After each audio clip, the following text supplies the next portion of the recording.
the Academy of Motion Picture Arts and Sciences 25th Annual Academy Awards. Now, ladies and gentlemen, you are looking west on Hollywood Boulevard. Perhaps population changes have swung the motion picture industry away from this historic street somewhat, but it will always remain a little bit in nostalgia and memory, something like 42nd Street and Broadway. Here are the stands, and there is the marquee. And down there in front of the theater, there are a group of people still coming in, Tony Curtis and Janet Leigh, Margin Gower Champion, Leslie Caron and her husband, Mr. Hormel. Here in the Pantages tonight is the world's most glamorous audience, nearly 3,000 strong, all waiting to see the Oscars handed out, and almost all are either rooting for friends or keeping their fingers crossed for themselves. Perhaps if you look closely, and there you can see some of your favorites at the screen. Most of the nominees will be present. Some, of course, as you've heard, are in New York. I see Merle Oberon sitting down there just to the right corner of the screen.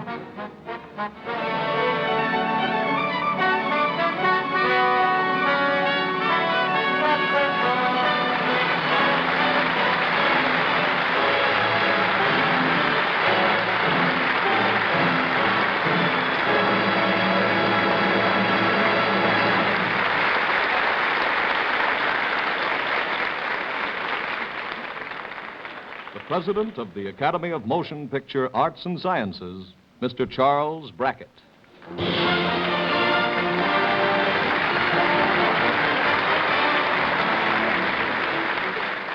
Fellow members of the Academy, guests, friends everywhere, welcome to this very special birthday. In honor of the occasion, all the presenters tonight are to be Academy Award winners.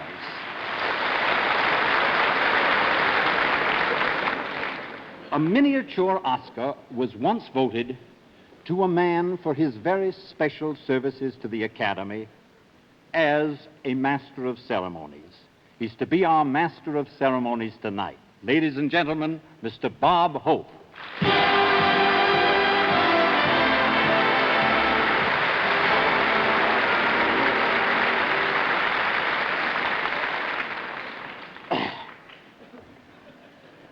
Thank you very much, Mr. Brackett. Good evening, ladies and gentlemen. Welcome to Suspense.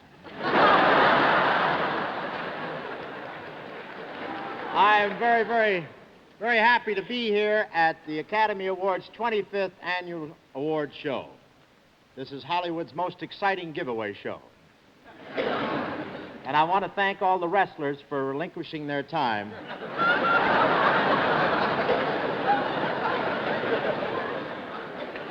so we can give these awards. Just showed you there's nothing that one group of actors won't do for another. As Mr. Brackett pointed out, this is indeed a wedding of two great entertainment mediums, with motion pictures and television. And with Oscar 25 years old, it's high time he got married. While it's true that he has a child bride, it's a comfort to note that the kid is loaded.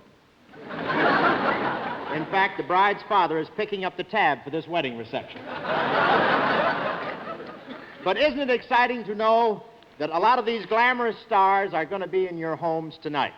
All over America, housewives are turning to their husbands and saying, "Put on your shirt, Joan Crawford is coming." Television, that's where movies go when they die.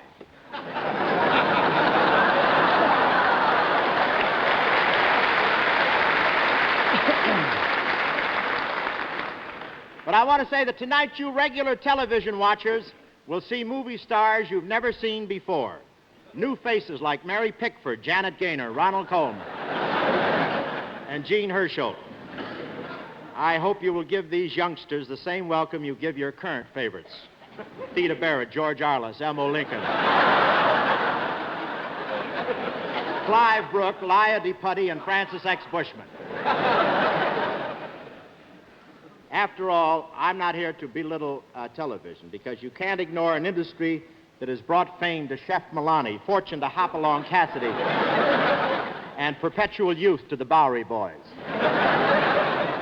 Just imagine how Leo Gorcey's kid must feel watching TV and finding out his old man is younger than he is. Don't get me wrong, television is wonderful. Today you can sit home and see Broadway shows, go to church in your own living room. You don't have to go outside for anything. I was born on a farm where you had to go outside for everything.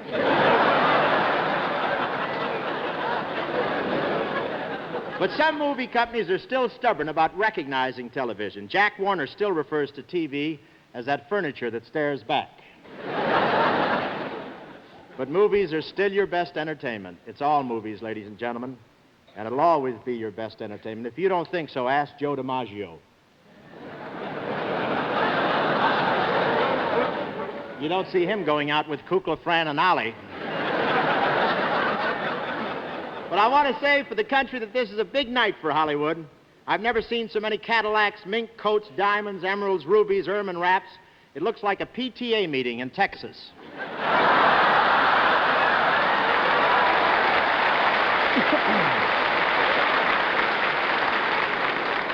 And it's a gay, handsome crowd here tonight, but there's an undercurrent of nervousness. The whole thing is like a big maternity ward. Everybody's expecting. And keep your eyes on the losers tonight as they applaud the winners. You'll see great understanding, great sportsmanship, great acting.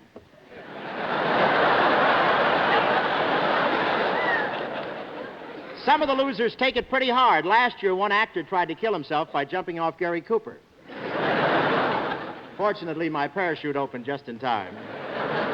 But I have been master of ceremonies at 5 or 6 of these affairs, and I get a big kick out of it. And, of course, I like to be here just in case. You can never tell. Some year there might be one left over. Look at those Oscars. Isn't that something? Huh? Looks like Betty Davis's garage.